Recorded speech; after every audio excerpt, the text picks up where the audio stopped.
Assalamualaikum warahmatullahi wabarakatuh. Alhamdulillah bisa ketemu lagi dengan para pejuang SBMPTN tahun 2021. Tetap semangat, insya Allah kita bisa sukses. Amin.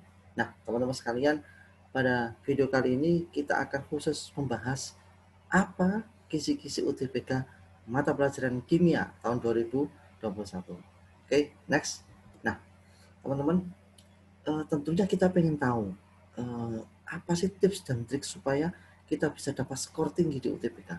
Kuncinya ada dua, teman-teman. Yang pertama, ketahui kisi-kisi materi selama 10 tahun terakhir. Kenapa 10 tahun terakhir? Karena dengan kita punya data soal yang sering keluar di 10 tahun terakhir, maka prediksi kita akan lebih presisi. Kira-kira soal jenis apa yang bakalan keluar di tahun ini dengan berbekal materi yang 10 tahun terakhir itu bisa keluar. Nah, yang kedua, jangan lupa kita harus punya keterampilan menyelesaikan soal dengan cara cepat. Nah, pada video kali ini kita akan fokus dulu nomor satu ya, bagaimana kisi-kisi materi UTBK atau SBMPTN selama 10 tahun terakhir. Oke, kita buka. Nah, ini teman-teman, kita ketahui bersama tahun ini 2021 UTBK itu dengan dua kelompok materi ya, tes kompetensi akademik atau TKA dan tes potensi skolastik atau TPS. Untuk TKA sendiri, kelompok Saintek ini matematika IPA 20 soal, fisika 20 soal, kimia 20 soal, dan biologi 20 soal. Sedangkan materi TPS itu diuraikan menjadi 4 juga, penalaran umum 20 soal, pengetahuan kuantitatif 20 soal, pemahaman bacaan dan tulisan 20 soal, serta pengetahuan dan pemahaman umum 20 soal. Pada kali ini kita fokus untuk membahas mata pelajaran kimia ya, 20 soalnya itu kira-kira prediksinya bab apa saja berbasis soal yang sudah keluar 10 tahun terakhir. Nah, kita buka. Nah, teman-teman, data saya ini adalah diambil dari soal 10 tahun terakhir yang keluar di SBMPTN. Nanti akan ketahuan mana soal yang selalu keluar tiap tahun, bahkan jumlahnya lebih dari satu, mana yang kadang-kadang keluar dan atau bahkan yang tidak ada sama sekali. Nah, pada fokus ini kita akan melihat bab atau materi yang selalu keluar ya. Nah, yang pertama larutan. Bab larutan ini muncul 27 kali. Maksudnya apa, Kak? Datanya 10 tahun terakhir, dia muncul 27 kali. Berarti dalam satu tahun dia muncul minimal 2. Karena 27 kali.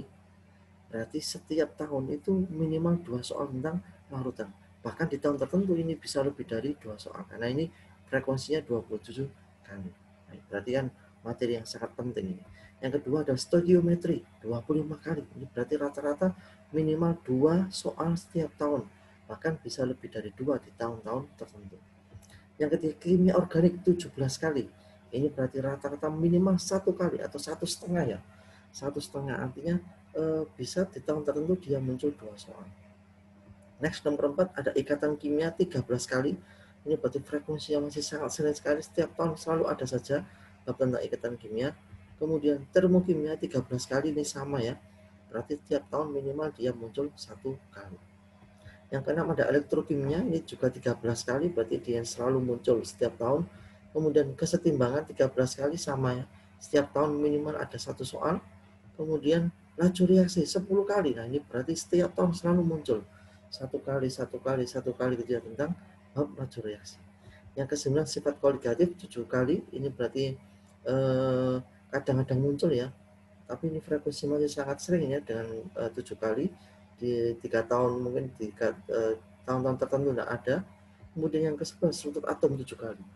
Nah, dari ke-10 ini teman-teman, ini sudah memberikan gambaran saya harus menguasai soal-soal tentang bab apa.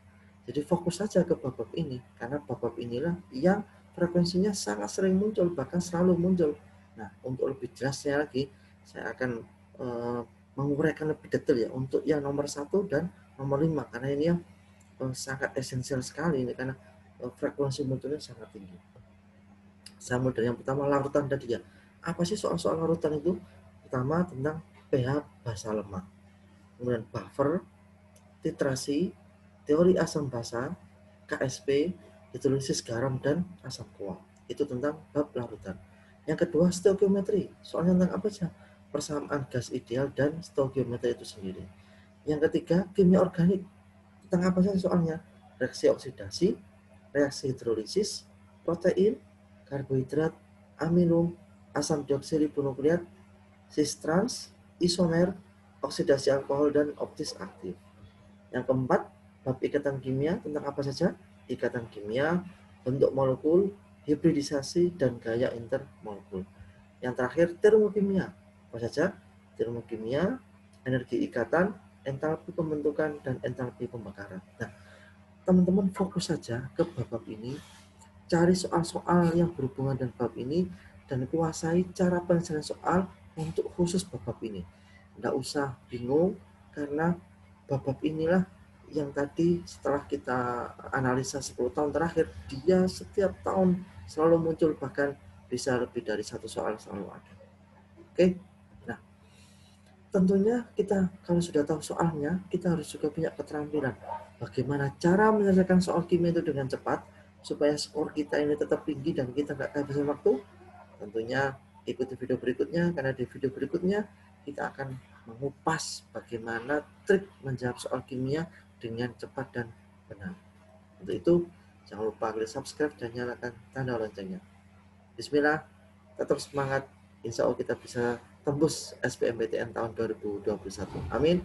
Sampai ketemu. Assalamualaikum warahmatullahi wabarakatuh.